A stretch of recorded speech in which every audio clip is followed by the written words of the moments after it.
Hi everyone, welcome back to another Reddit cheating story. Before we start, please hit the subscribe button and notification bell if you love to watch more cheating stories. Found out my girlfriend cheating affair when I check on her messages. Should I forgive her? This is the story about how I found out my girlfriend of over 3 years was cheating on me, and how I went about getting my revenge. This happened over a year ago, so it's been good to get it all down. Been thinking about it for a while. Certainly feels cathartic, and I've tried to make it as entertaining as possible. Thanks in advance for reading.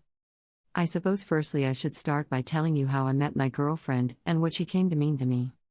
I first met Sarah at a yoga class in the summer of 2016. Never in my life did I think I would see myself going to something like that, the silly spandex, the holier-than-thou attitude, the way everyone talked to each other like they were fucking high.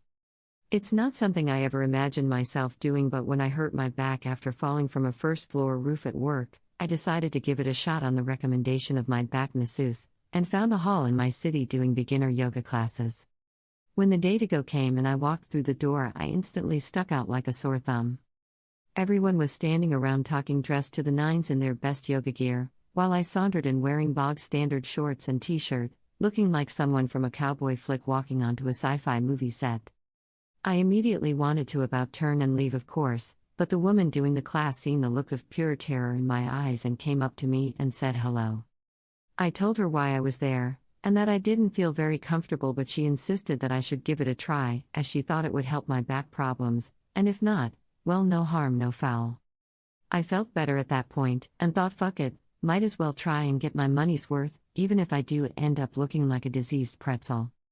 It was then that I looked across the room and seen the same look of terror that I had no doubt been portraying. That was Sarah. She had not long found out she had scoliosis, after years of been misdiagnosed, and told that it was all in her head among other things. She was there with her mother, who was with her for emotional support and to see how she got on. After seeing her, I instinctively gravitated towards her in the same way that a drowning person gravitates towards a life ring thrown at them. After the yoga instructor had a chat with her, she shouted me over and said that it was Sarah's first time too, so maybe we should sit next to one another and give each other a bit of support. I said that was cool with me, and she also smiled and nodded, so I walked over.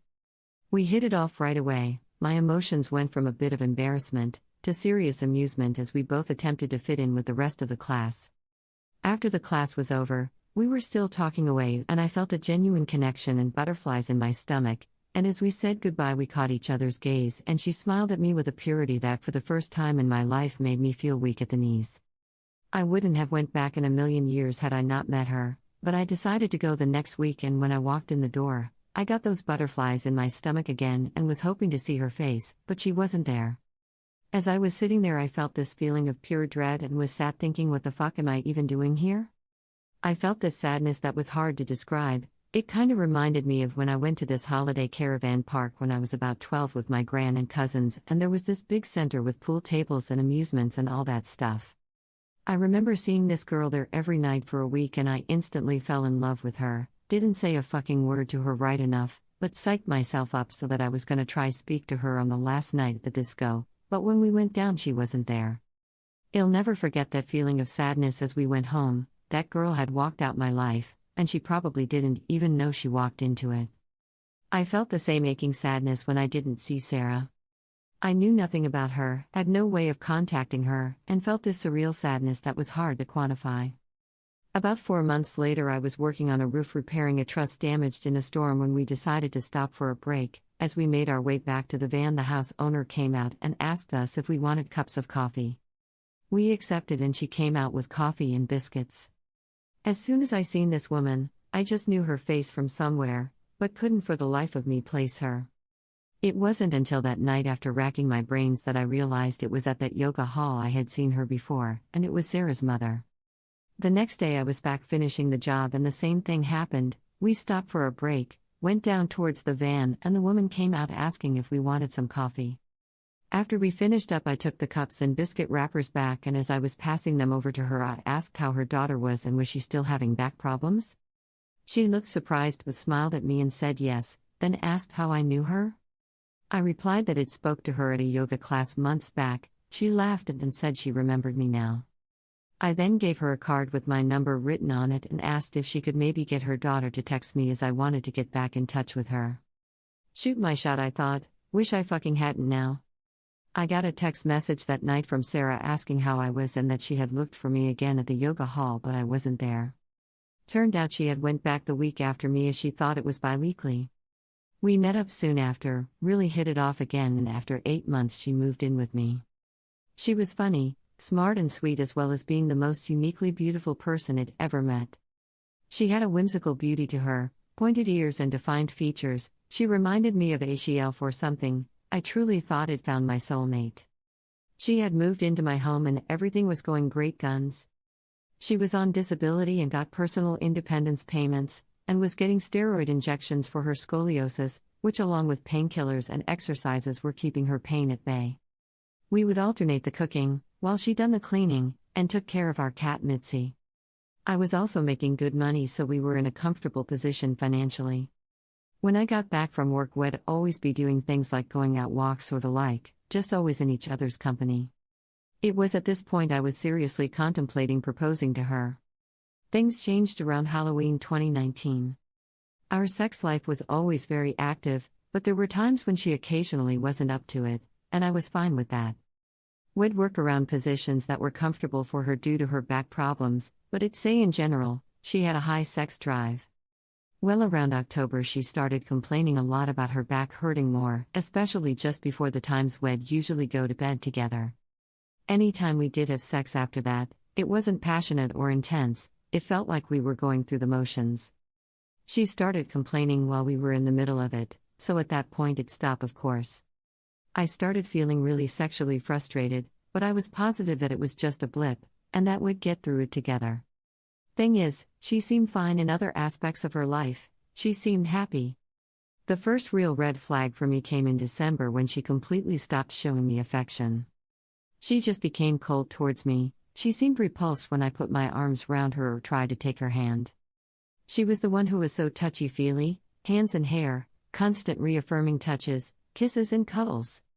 When we'd sit on the couch, she'd basically be on top of me. That all completely stopped, didn't for Mitzi though. Yes, that's right, I ended up jealous of our cat. At this point we were in the new year and I suspected her of cheating. She had become downright hostile towards me. I started trying to up my workload around the house, but nothing was good enough. I ended up constantly being belittled and walking on eggshells, couldn't do right for wrong, and was starting to become a humorless shell of my witty former self. One night I got a hold of her phone and looked through it. Nothing, was clean as a whistle. Wasn't even any messages from her friends or her mother, which I found weird. Was then that my friend told me that if we were on the same plan then I could check on the carrier's website and see all the activity from her phone. We were on the same plan, and I paid for her phone. That night I logged into my BT account, navigated to mobile, then her number, started to sift through, and there it was, thousands of texts and calls to this one specific number. It had started 6 months previous, and it had dates, times and how long the calls were. She'd be speaking to and texting this person for hours and hours while I was at work, deleting everything before I got home, then going cold turkey when I got back. I googled the number and up came a local garage, one where she had got her car fixed previously. I remembered it taking a while for it to get fixed and her complaining about it a lot. The whole thing was a long drawn-out affair, in more ways than one apparently.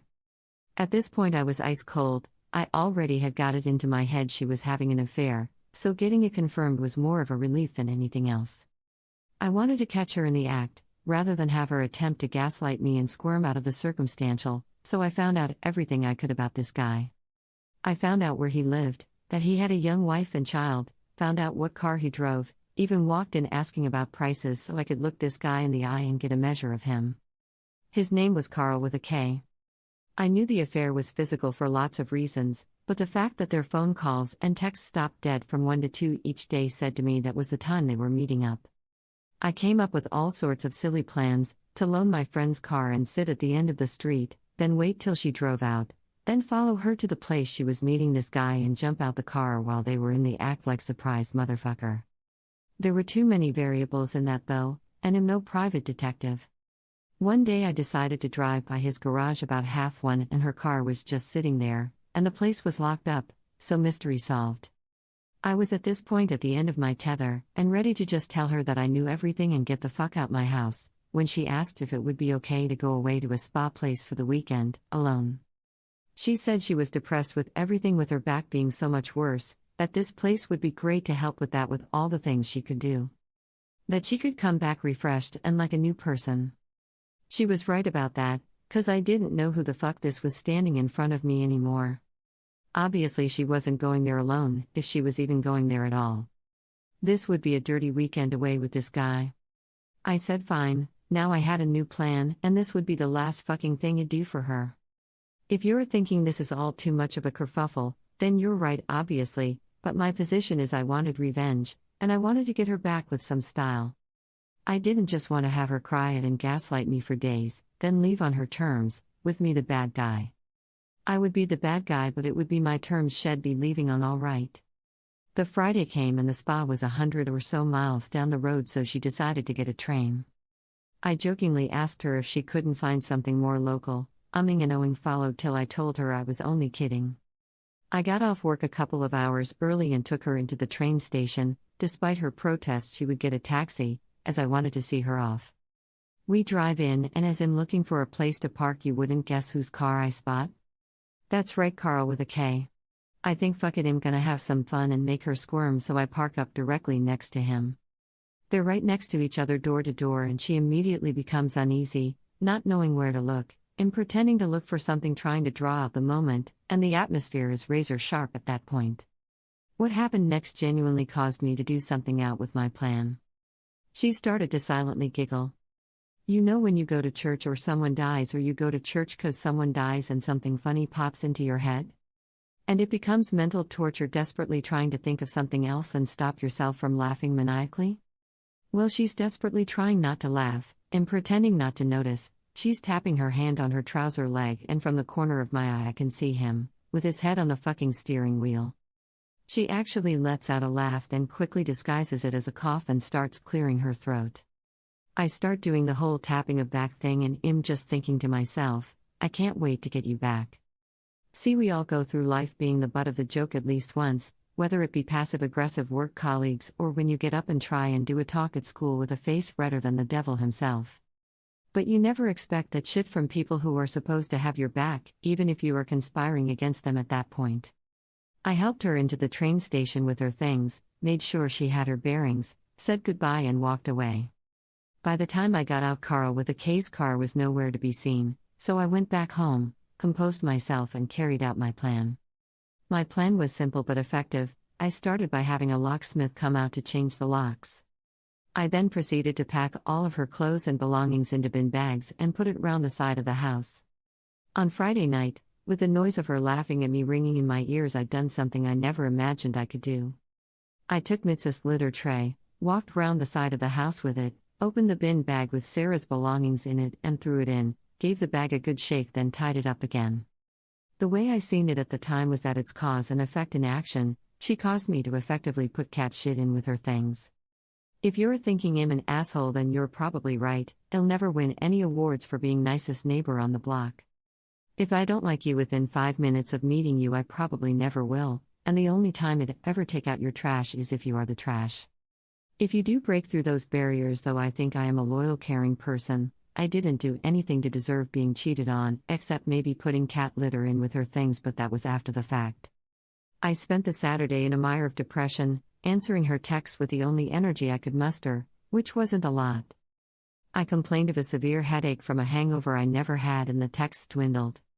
The reality of what was transpiring hit home, and for the first time since before New Year I took stock of my life, sitting in my swivel armchair with Mitzi in tow like a fucking Bond villain.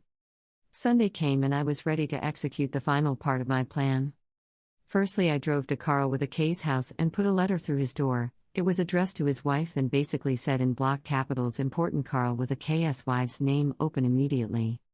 Inside it was a letter outlining how her husband was having an affair with my girlfriend, copies of her phone calls and text log, as well as other information like that they were away together this weekend. I put it through the door, rang the doorbell and walked away.